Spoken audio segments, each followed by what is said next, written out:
आज हम लोग सॉल्व करेंगे exercise 12.2 question number 5। In a circle of radius 21 centimetre. तो कोई सर्कल है हमारे पास, इसका जो रेडियस दिया हुआ है हमें दैट इज 21 सेंटीमीटर दिया है। 21 centimetre. An arc subtend an angle of 60 degree at the centre.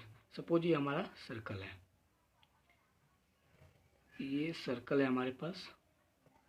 यहाँ पे ये आर्क कोई लग रहा है, 60 डिग्री का एंगल यहाँ पे फॉर्म हो रहा है। ये एंगल जो है 60 डिग्री का बन रहा है, थीटा दैट इज 60 डिग्री का बन रहा है।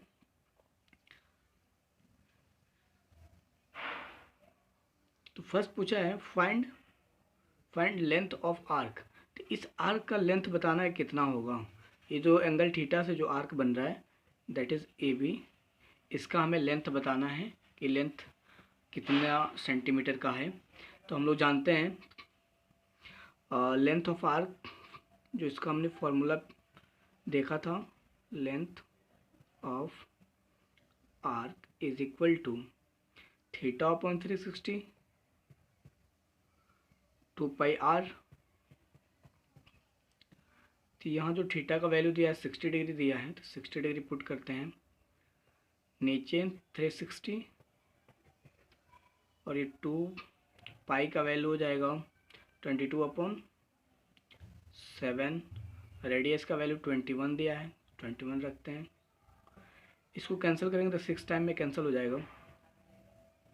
ये 2 से कैंसिल करेंगे तो ये 3, यहाँ 7 से कैंसिल करेंगे तो ये 3, ये 3 से कैंसिल करेंगे तो 3 कैंसिल। तो यहाँ ऊपर 21 बचा, नीचे कोई भी वैल्यू नहीं दिख रहा है, तो ये हो जाएगा 21।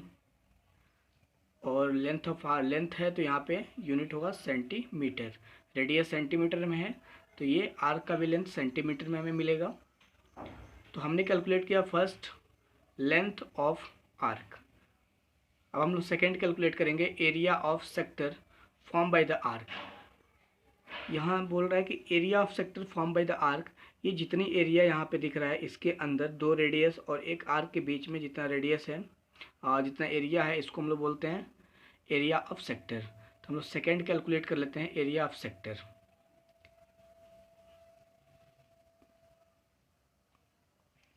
सेकेंड पोर्शन इसका है area of sector. Area of sector क्या होता है, थीटा अपॉन 360। एरिया है तो पाई आर स्क्वायर से मल्टीप्लाई करेंगे। थीटा का वैल्यू कितना है, थीटा का वैल्यू 60 डिग्री, 60 डिग्री अपॉन 360, पाई का वैल्यू 22 अपॉन 7, रेडियस का वैल्यू 21 इंटू 21, 2 टाइम्स स्क्वायर है तो इसको कैंसिल करेंगे 6, इसको डिवाइड करेंगे तो ये हो जाएगा 3 से डिवाइड करेंगे 2 टाइम्स, 2 से डिवाइड करेंगे 22 को तो 11। इसको अगर हम लोग ऊपर देख रहे हैं कि 11 और 21 सिर्फ बचा है, इसको मल्टीप्लाई करते हैं 11 21, नीचे कोई भी वैल्यू नहीं है, तो इसको जब हम लोग मल्टीप्लाई करेंगे तो ये वैल्यू आएगा हम लोग पास 2 3 1। ये एरिया है तो सेंटीमीटर स्क्वायर। यूनिट एरिया क्या होता है, यूनिट का स्क्वायर दैट इज सेंटीमीटर का स्क्वायर। तो हमने सेकेंड को भी कैलकुलेट किया एरिया ऑफ सेक्टर। अब हम लोग थर्ड कैलकुलेट करेंगे area of segment form by the corresponding chord. ये जो सेगमेंट का एरिया है, सेगमेंट क्या होता है कि एक आर्क और एक कॉर्ड के बीच का जो एरिया होता है उसे हम लोग एरिया ऑफ सेगमेंट बोलते हैं। सपोज ऐसा हम लोग थोड़ा बड़ा बना के देखते हैं, ये एंगल थीटा मानते हैं, सपोज ऐसा है, तो ये जो आर्क और ये जो कॉर्ड का बीच का एरिया होता है इसको हम लोग बोलते हैं एरिया ऑफ सेगमेंट। ये छोटा सेगमेंट है तो इसको बोलेंगे माइनर सेगमेंट। और एक देख रहे हैं कि इधर भी कॉर्ड है, आर्क है, बड़ा वाला आर्क, और ये कॉर्ड, इसके बीच का जो ये एरिया है इसको हम लोग बोलते हैं मेजर सेगमेंट। ये हो जाएगा माइनर सेगमेंट हो जाएगा हम लोग का।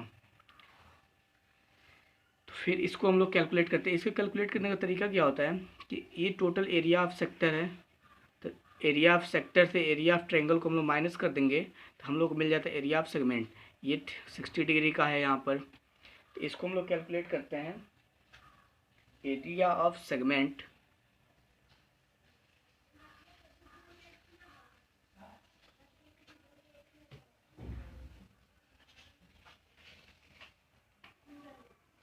एरिया ऑफ सेगमेंट, तो पहले हम लोग जानते हैं एरिया ऑफ सेगमेंट कैसे फाइंड करेंगे हम लोग।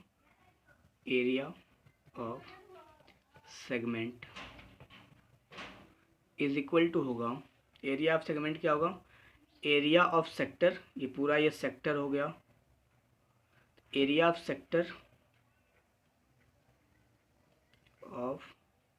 सेक्टर माइनस का area of triangle, area of triangle A O, इसको ए कर लेते हैं, इसको बी कर लेते हैं, तो ए ओ बी ट्रायंगल का हम लोग एरिया निकालेंगे, ए ओ बी ट्रायंगल का एरिया। तो यहाँ हम लोग देख रहे हैं कि ये जो ट्रायंगल यहाँ फॉर्म हो रहा है, यहाँ जो ट्रायंगल फॉर्म हो रहा है ये है 60 डिग्री का, क्योंकि यहाँ पे हमें गिवन दिया था। तो यहाँ पे एक रूल होता है ट्रायंगल का, सपोज अगर ऐसा कोई ट्रायंगल है, ये ट्रायंगल है, अगर इसका जो वैल्यू 60 है और ये दोनों साइड अगर इक्वल है तो ये एंगल भी आपस में इक्वल होते हैं। तो एंगल का जो टोटल वैल्यू होता है ट्रायंगल में ये 180 का होता है, तो ये भी क्या हो जाएगा 60 और ये भी 60 डिग्री का हो जाएगा, क्योंकि ये दोनों क्या था, रेडियस था, तो ये दोनों रेडियस हो जाएगा तो आपस में इक्वल है, तो ये वैल्यू भी आपस में इक्वल होगा, तो दोनों का वैल्यू मिलेगा 120, तो हाफ करेंगे तो 60 और 60, क्योंकि ये भी 60 का है तो 180 हो जाएगा। तो ये हम लोग देख रहे हैं कि यहाँ पे एक इक्विलेटरल ट्रायंगल फॉर्म हो रहा है। तो इक्विलेटरल ट्रायंगल को हम लोग कैलकुलेट करने का फॉर्मूला जानते हैं, यहाँ लिखते हैं area of equilateral triangle, area of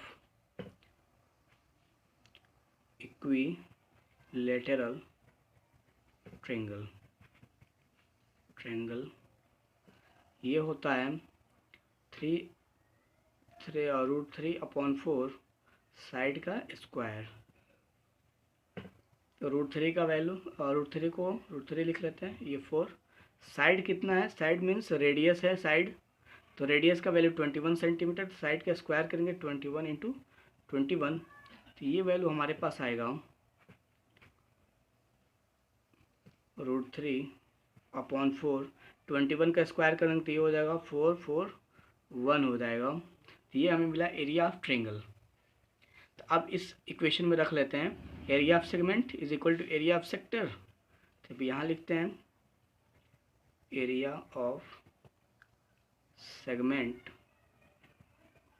is equal to area of sector. Area of sector हमने कैलकुलेट किया था, एरिया ऑफ सेक्टर ये था 231, इसको लिखते हैं 231 माइनस का ये है area of triangle A O B, तो ये एरिया है हम लोगों का ट्रायंगल का जो इक्विलेटरल ट्रायंगल है, that is triangle A O B का एरिया है। तो ये दिया हुआ है 441/3/4, इस वैल्यू को आगे और इसको पीछे भी हम लोग लिख सकते हैं, मल्टीप्लाई पे है कोई चेंज नहीं आएगा। तो ये जो वैल्यू हमें मिला एरिया ऑफ सेगमेंट का वैल्यू है, और एरिया है तो इसका भी यूनिट क्या होगा, सेंटीमीटर स्क्वायर, एरिया है तो इसका भी वैल्यू सेंटीमीटर स्क्वायर होगा, क्योंकि एरिया है, एरिया का यूनिट क्या होता है, यूनिट का स्क्वायर होता है।